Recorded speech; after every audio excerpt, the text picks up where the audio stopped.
Tahun 2157, kehidupan manusia telah mencapai puncaknya. Mereka memiliki pemikiran yang hebat sehingga umat manusia tidak perlu takut lagi akan perang, kemiskinan, dan terorisme. Alam telah dihidupkan kembali. Penemuan dalam bidang kedokteran telah menyembuhkan segala macam penyakit dan bahkan mampu mengeluarkan potensi terbaik manusia. Kemajuan tersebut membuat penduduk bumi melakukan perjalanan ke planet-planet terjauh di seluruh alam semesta. Kebanyakan dari mereka adalah para pemuda yang ingin belajar banyak tentang antariksa, para pemuda yang kuat, berani, dan naif yang berpikir bahwa kemampuan manusia tidak terbatas. Maxim adalah salah satunya. Pria asal bumi itu secara diam-diam meninggalkan rumah untuk melakukan perjalanannya sendiri menjelajah luar angkasa. Sang nenek yang mengetahui hal itu langsung menghubungi dan mengomelinya. Selain karena melakukan perjalanan, ada 3 kesalahan yang dilakukan Max. Pertama, menelantarkan kuliahnya yang sudah mencapai semester akhir.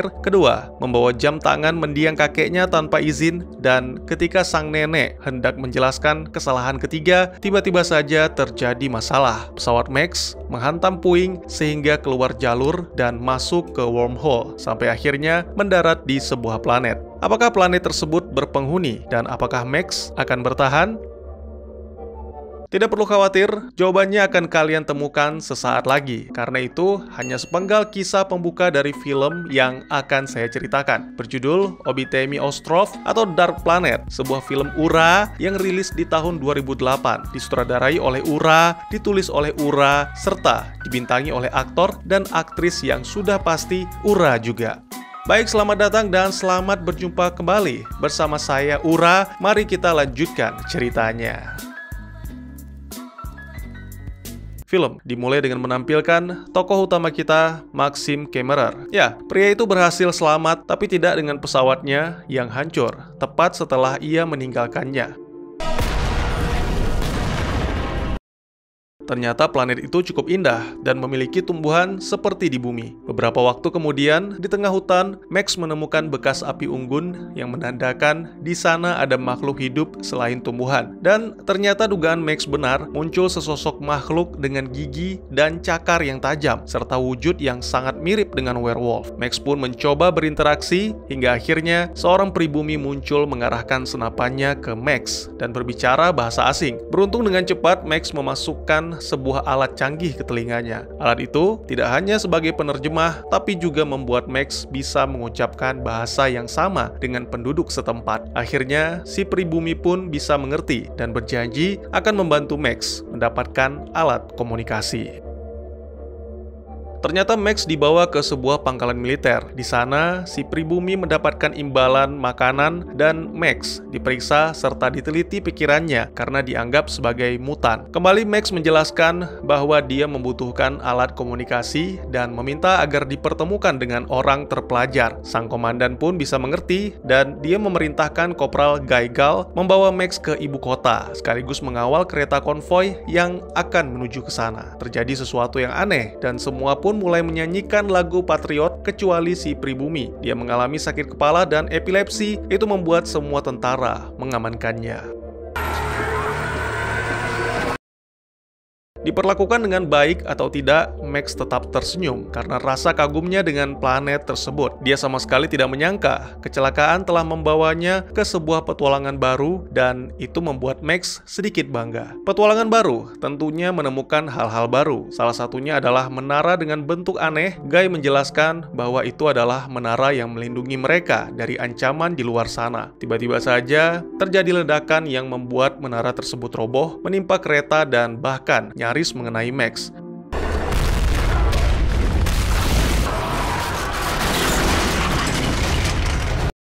Pria itu langsung menolong Guy yang terjepit. Menurutnya, itu adalah ulah dari para degenerate, orang-orang rendahan yang telah mengalami kemerosotan. Karena tidak ada lagi kereta yang menuju ke ibu kota, akhirnya Guy dan Max menuju ke sana dengan berjalan kaki.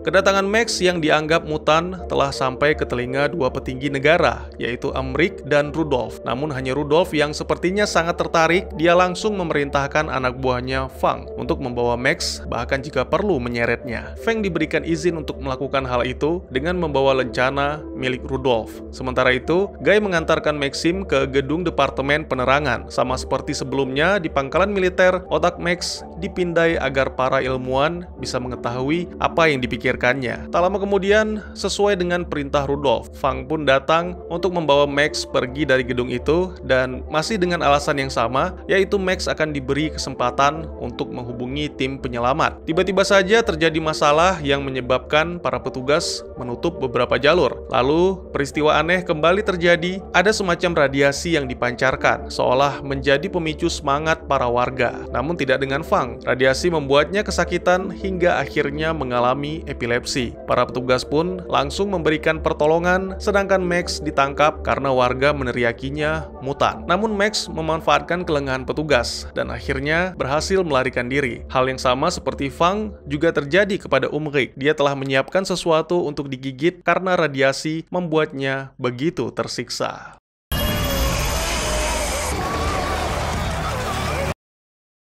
Kegagalan Fang dalam menjalankan tugasnya membuat Rudolf benar-benar kecewa. Fang diberikan satu kesempatan lagi untuk menemukan Max, dan jika gagal, Fang tidak hanya dipecat, tapi juga akan dibunuh. Beberapa waktu kemudian, Rudolf dan para petinggi negara serta menteri menghadiri pertemuan. Mereka disebut The Unknown Fathers, yang mana pemimpin tertingginya adalah Father. Sang pemimpin itu mengeluhkan bau busuk kegagalan yang semakin tercium. Satu-satu dari anak buahnya diinterogasi sampai akhirnya Voldir, yang merupakan Menteri Dalam Negeri dan Kesehatan. Selain itu, Voldir juga bertugas menjadi mata dan telinga di Unknown Fathers. Namun akhir-akhir ini, kinerja Voldir semakin menurun. Dia bahkan tidak mengetahui akan kehadiran seorang mutan di ibu kota, dan beberapa petinggi lain sering melihatnya mabuk-mabukan. Father yang tidak bisa menerima hal itu langsung memerintahkan Rudolf untuk melenyapkannya.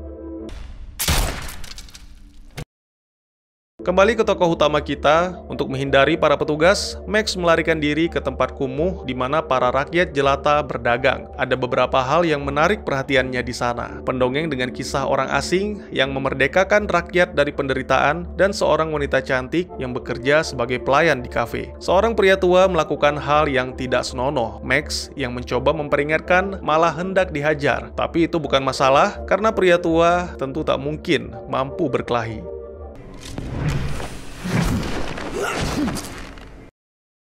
Tak lama kemudian, makanan pun datang. Pelayan cantik itu bernama Radagal, dan ternyata dia adalah adik dari Guy. Perbincangan pun semakin dalam, hingga tentang antariksa dan planet asal Max, yaitu bumi. Rada hanya tertawa, menganggap Max sedang bercanda. Itu benar-benar aneh, apalagi Rada dan semua penghuni planet itu menganggap bintang sebagai pantulan cahaya lampu gedung-gedung yang menjulang tinggi. Ketika mengantar Rada pulang, pria tua kembali mencari masalah. Tapi kini dia tidak sendiri. Pria itu membawa beberapa orang ninja untuk menghabisi Max. Terjadi pertarungan yang cukup seru. Di sini Max menunjukkan bagaimana kekuatan, kecepatan, dan kemampuan bertarung manusia bumi. 6 orang ninja berhasil dibuat tumbang tanpa dibunuh. Sedangkan si pria tua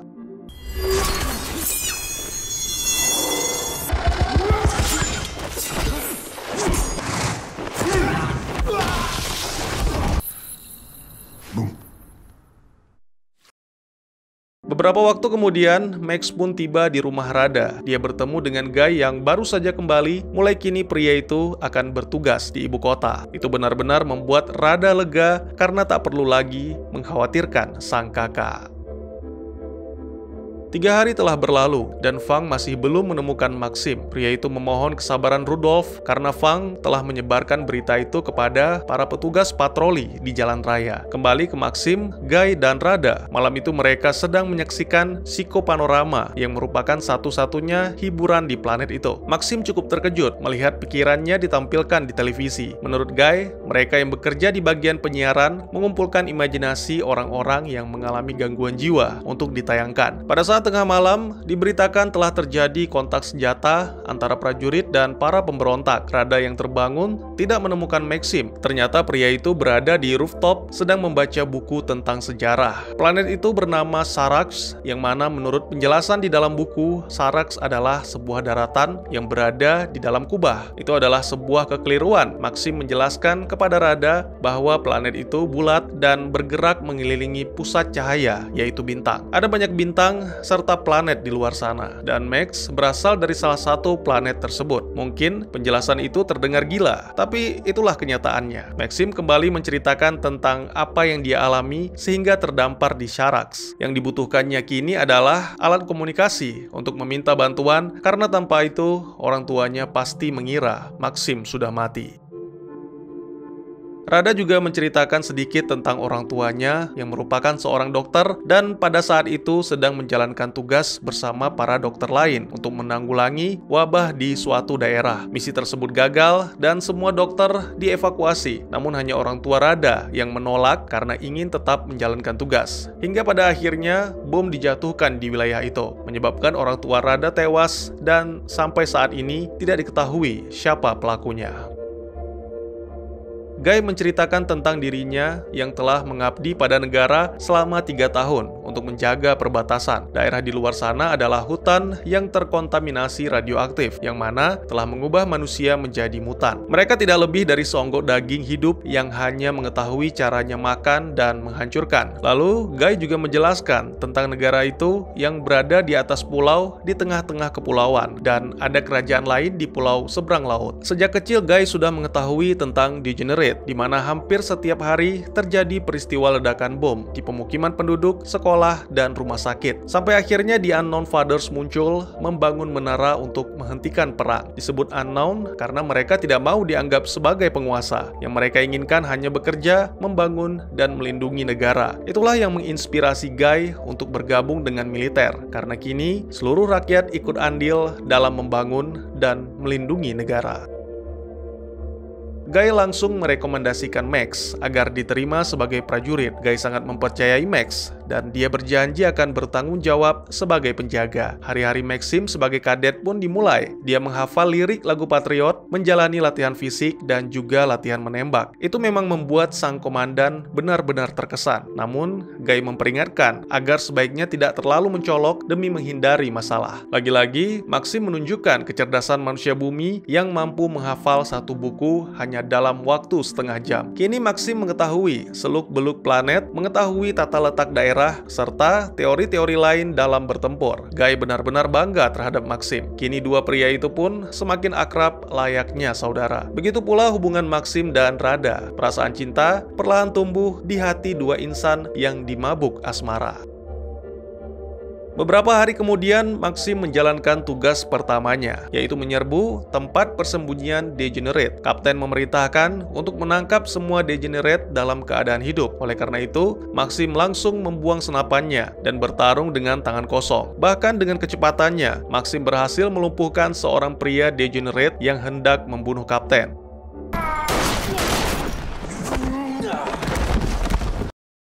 Kapten yang curiga melemparkan beberapa pertanyaan menjebak, sehingga membuat Guy merasa khawatir. Tapi ternyata itu hanya sekedar candaan, karena berkat Max, sang kapten selamat dari maut.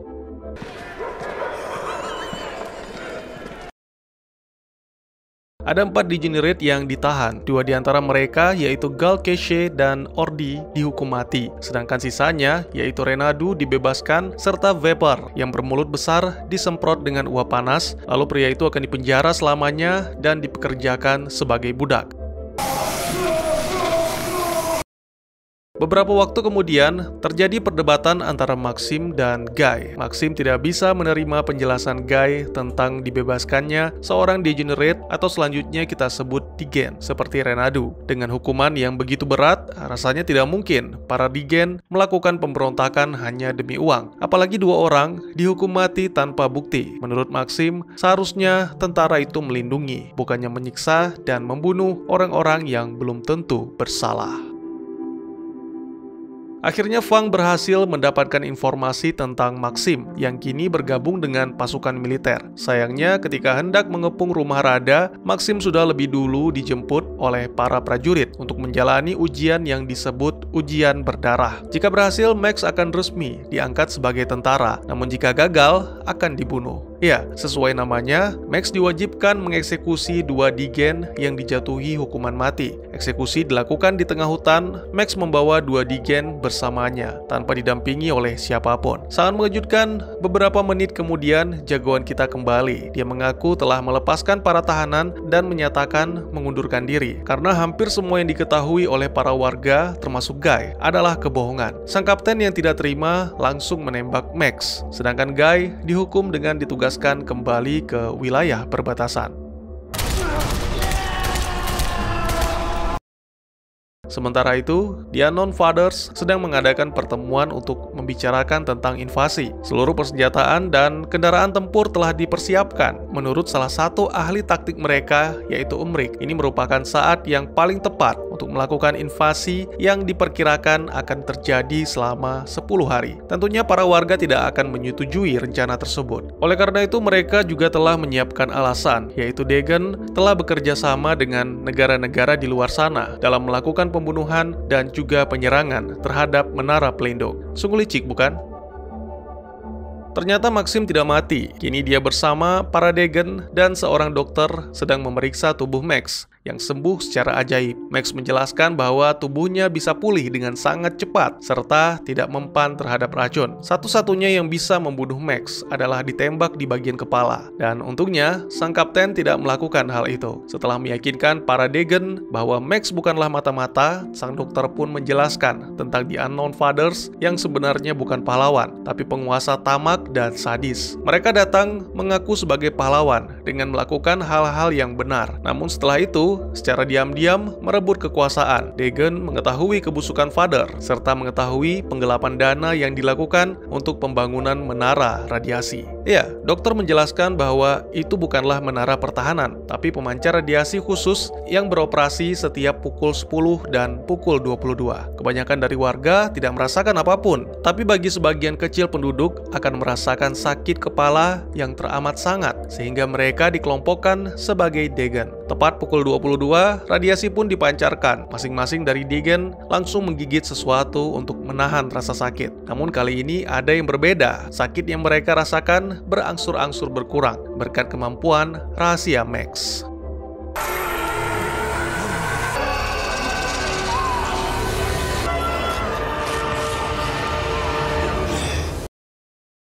Setelah pancaran radiasi berlalu, Max dan para Degen bersiap untuk menghancurkan menara. Selagi General dan yang lainnya membuat pengalihan, Max dengan gagah berani maju sendiri, menghajar para prajurit yang menghalangi hingga akhirnya menempelkan bom pada tiang penyangga.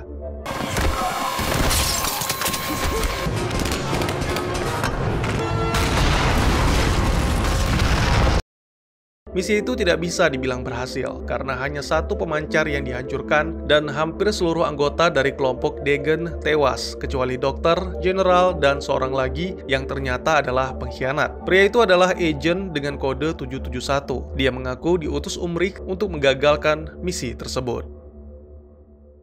Beberapa waktu kemudian, Max kembali ke rumah Rada. Di sana dia menjelaskan tentang semua informasi yang diberikan oleh kelompok Degen, meski masih belum diketahui apa tujuan dari pembangunan pemancar radiasi. Penjelasan tersebut mungkin sulit dipercaya, tapi jika memang seburuk itu, Guy meminta Max untuk pergi membawa Rada sejauh mungkin, sedangkan dirinya akan kembali menjaga perbatasan sambil mengumpulkan informasi. Tiba-tiba saja rumah mereka dikepung oleh para prajurit yang dipimpin kapten. Maxim langsung melakukan perlawanan, menumbangkan semua prajurit sampai akhirnya kapten muncul dengan menodongkan senapannya ke Rada. Maxim pun terpaksa menyerah dan akhirnya ikut bersama kapten.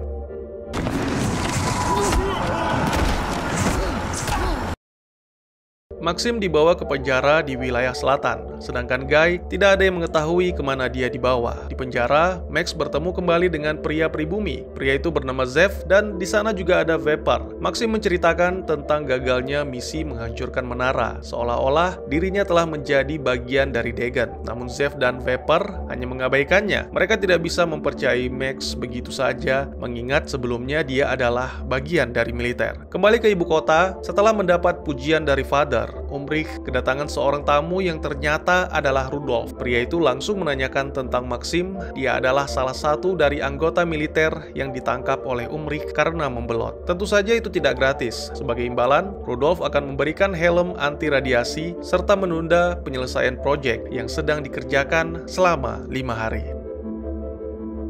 Kembali ke tokoh utama kita yang kini berada di tengah-tengah hutan. Zev menjelaskan bahwa Max tidak perlu merasa bebas karena yang menanti mereka di sana adalah mesin-mesin tempur otomatis bekas peninggalan perang. Ya, mereka ditugaskan untuk membersihkan drone lapis baja dan mengumpulkan senjata untuk ditukar dengan makanan. Suka tidak suka, beginilah pekerjaan kami, nak. Biasakanlah dengan itu, ucap Zev kepada Maxim.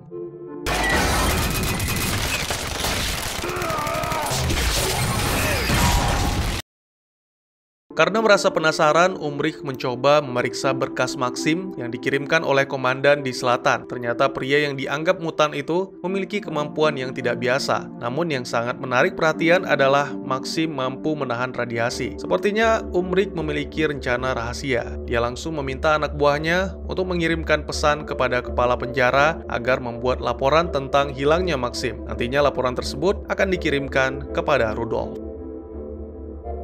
Selain senjata dan mesin tempur, para tahanan juga diperintahkan untuk menangkap makhluk yang disebut Galovan. Zev menjelaskan bahwa dulunya makhluk itu sering digunakan dalam peperangan seperti untuk meletakkan ranjau dan menyebar racun di pangkalan musuh. Namun kini setelah perang berakhir, Galovans tidak digunakan lagi. Kebanyakan dari mereka diburu dan dibunuh sehingga Galovans yang tersisa bersembunyi di hutan atau di wilayah gurun. Tiba-tiba saja Zev terperosok ke dalam lubang yang ternyata adalah sebuah bunker bawah tanah. Mereka mengikuti suara geraman Galovans hingga akhirnya menemukan mesin pengendali serta periskop yang digunakan untuk memantau wilayah gurun. Ketika lengah, Maxim dan Zev mendapat serangan dari para Galovans. Karena harus membawa makhluk itu dalam keadaan hidup, maka kembali Maxim harus bertarung dengan tangan kosong. Dengan kekuatan manusia bumi, mudah bagi Max untuk melumpuhkan Galovans.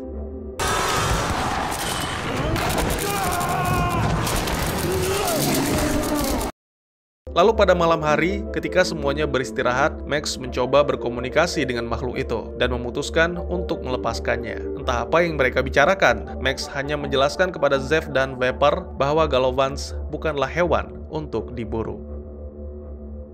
Keesokan harinya, Max memutuskan untuk tidak lagi membela pihak manapun, karena dengan atau tidak menghancurkan menara, Dagon sama-sama mati. Pernyataan tersebut sempat membuat Zev naik darah, namun Vapor mencoba menenangkan dan akhirnya Zev menjelaskan bahwa sebenarnya radiasi tersebut adalah untuk mengendalikan masyarakat. Saat ini memang hanya dipancarkan 2 kali sehari, tapi tidak menutup kemungkinan kedepannya radiasi akan dipancarkan tanpa henti agar masyarakat bisa mempercayai apapun yang dikatakan pemerintah, bahkan akan menuruti apapun yang diperintahkan, termasuk membunuh keluarganya sendiri. Itulah alasan sebenarnya mengapa Dagon berjuang menghancurkan menara pemancar. Penjelasan tersebut membuat Max berubah pikiran dan untuk melakukan perlawanan, dia harus menemukan orang-orang yang memiliki kekuatan atau mereka menyebutnya dengan mutan. Namun, menurut Vapor itu tidak mudah karena sebagian besar para mutan berada di wilayah selatan.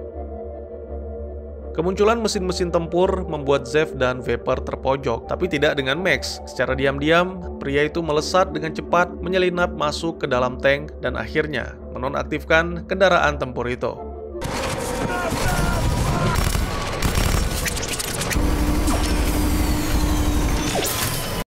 Sesuai janji, Max mendapatkan makanan dari Zev, lalu dia memutuskan untuk ke selatan mencari para mutan. Meskipun berbahaya, Max bertekad akan menghentikan perang. film pun ditutup dengan menampilkan Umrik yang marah besar karena mengetahui Max melarikan diri, serta Rada yang mengkhawatirkan kakaknya dan Maxim. Maxim sendiri kini telah berada di wilayah perbatasan. Dia melihat secara langsung bagaimana para mutan yang disiksa dan digantung sampai mati, seperti yang diceritakan oleh Zev. Selain itu, Max juga bertemu dengan Guy. Ketika sedang diperiksa, Maxim langsung menarik Guy dan memaksanya untuk ikut ke selatan. Apakah Maxim berhasil menemukan para mutan dan menghentikan peperangan? Dan tamat. Ya, sebenarnya film ini adalah adaptasi dari novel dengan judul yang sama, karya penulis Soviet yang bernama Ardi dan Boris Strugatsky. Tentunya salah satu yang menarik selain Rada yang gak ada obat adalah Maxim sang jagoan kita. Mungkin banyak yang berpikir, ini orang kenapa cengar-cengir mulu, mirip kebo di sawah mo. Tapi saya sendiri berpikir bahwa itu sangat cocok dengan narasi di awal film, yang menceritakan tentang anak muda yang kuat, pemberani, dan polos. Seorang anak muda yang menemukan petualangan baru, planet baru, orang-orang baru, dan tentunya sebuah misi besar untuk menghentikan perang. Terlepas dari berhasil atau tidaknya, kedatangan Maxim telah diramalkan dan menjadi dongeng kepahlawanan bagi anak-anak rakyat miskin.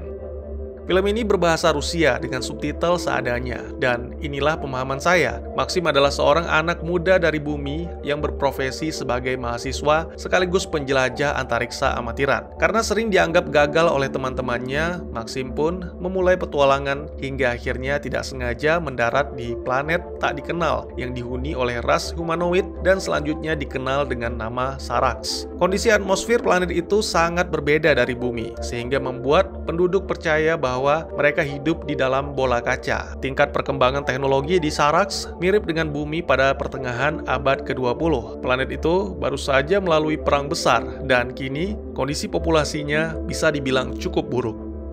Orang-orang menjalani kehidupan dalam kekurangan dan kesengsaraan, tapi dalam suatu waktu, 2 kali sehari, secara misterius mereka mendadak merasa gembira dan antusias dalam mencintai kehidupan serta berterima kasih kepada penguasa yang tersembunyi, atau dikenal dengan The Unknown Fathers, atau kalau di dalam novelnya itu Fire-Bearing Creators. Mereka mengaku sebagai pahlawan yang melindungi warga dari ancaman asing maupun dalam negeri, yang mana kalau di dalam negeri disebut Degenerate atau Degen, musuh dalam selimut yang sangat jahat dan sering melakukan teror dengan meledakkan menara pelindung yang dibangun di seluruh negeri. Namun pada kenyataannya, semua itu bohong. Seluruh rakyat telah ditipu dan dikendalikan oleh Unknown Fathers dengan menggunakan menara pelindung yang sebenarnya adalah pemancar radiasi. Radiasi yang dipancarkan 2 kali sehari, yaitu pukul 10 dan 22. Itu seketika akan mengubah rakyat yang awalnya mengeluh menjadi berterima kasih kepada penguasa. Nah, yang tidak terpengaruh adalah Degen. Keberadaan mereka sangat mengancam karena mengetahui segala kebusukan penguasa dengan pemancarnya. Bahkan mereka memprediksikan pemancar itu akan dikembangkan lebih jauh lagi untuk membuat rakyat benar-benar di bawah kendali penguasa. Sehingga mereka akan percaya segala hal yang dikatakan oleh penguasa dan melakukan segala hal yang diperintahkan. Sebenarnya Degen tidak berniat menggulingkan The Unknown Fathers. Mereka melakukan perlawanan karena penguasa terus melakukan pembantaian terhadap mereka. Tapi semakin lama niat itu terus berkembang karena mengetahui potensi yang sangat berbahaya dari pemancar. Oh ya, radiasi itu berlaku untuk semua manusia kecuali Degen. Dan ya, saya pikir semua penguasa itu sama seperti Degen, karena jika tidak, sudah pasti mereka akan terpengaruh dengan radiasi. Nah, maka dari itu, si Rudolph sedang mengembangkan helm anti radiasi untuk melindungi para Fathers. Ada lanjutannya nggak, Bang? Oh ada, judulnya Rebellion. Jika teman-teman tertarik, silahkan tinggalkan komentar. Nanti akan saya buatkan alur ceritanya. Mungkin segitu dulu teman-teman. Saya bukan orang pintar atau sok tahu. Silahkan jika teman-teman punya pendapat sendiri, atau jika ada pertanyaan dan ingin berdiskusi, bisa langsung tuliskan di kolom komentar. Dan juga jika teman-teman ada film lain yang ingin kita bahas, juga bisa tulis di kolom komentar, atau silahkan DM ke Instagram saya, di @tekugusto. Insya Allah pasti akan saya baca.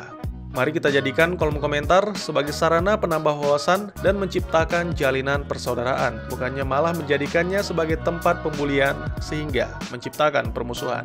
Sekian dulu videonya dan jangan lupa untuk dukung terus channel ini dengan cara share, like, dan subscribe karena dukungan dari kalian sangat berharga bagi saya demi perkembangan channel ini. Saya Gusto, sampai jumpa di video selanjutnya. Tetap semangat, tetap bersyukur setiap hari. Dadah!